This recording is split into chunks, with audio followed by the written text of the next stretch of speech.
រសៀលថ្ងៃទី26ខែឧសភាឆ្នាំ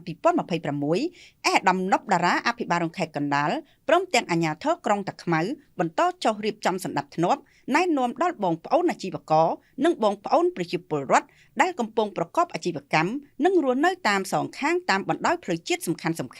ក្នុងភូមិសាស្ត្រក្រុងតាខ្មៅខេត្តកណ្ដាលត្រូវធ្វើការរុះរើចេញនៅសំណង់សម្យាបស្លាកសញ្ញាផ្សព្វផ្សាយពាណិជ្ជកម្មផ្សេងៗលើចំណីផ្លូវដើម្បីពង្រឹងសណ្ដាប់ធ្នាប់សាធារណៈនិងលើកកម្ពស់សោភ័ណភាពឲ្យកាន់តែមានភាពស្រស់បំព្រង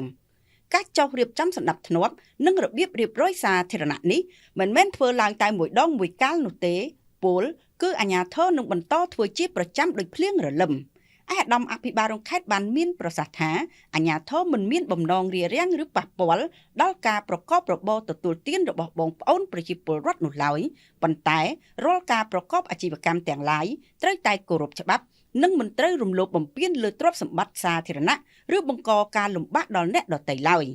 ជាមួយគ្នានោះដែរប្រជាពលរដ្ឋនិងអ្នកធ្វើដំណើរទូទៅបានសម្ដែងនូវការគាំទ្រយ៉ាងពេញទំហឹងចំពោះចំណាត់ការដ៏ម៉ឺងម៉ាត់និងទន់ភ្លន់របស់អាជ្ញាធរខេត្តព្រមទាំងបានសំណូមពរឲ្យអាជ្ញាធរបន្តអនុវត្តវិធានការនេះឲ្យបានជាប់ជាប្រចាំ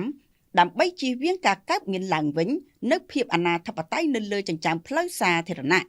រដ្ឋបាលខេត្តក៏បានអំពាវនាវដល់បងប្អូនប្រជាពលរដ្ឋអាជីវករទាំងអស់ចូលរួមសហការជាមួយអាជ្ញាធរដោយស្ម័គ្រចិត្តចូលរួមគោរពច្បាប់ចរាចរណ៍មិនរំលោភយកចិញ្ចើមផ្លូវធ្វើជាកម្មសិទ្ធិផ្ទាល់ខ្លួននិងរួមគ្នាថែរក្សាអនាម័យបរិស្ថានដើម្បីធ្វើឲ្យទីក្រុងរបស់យើងក្លាយជាទីក្រុងគំរូមានសោភ័ណភាពស្រស់បំព្រងគួរជាទីមោទនៈ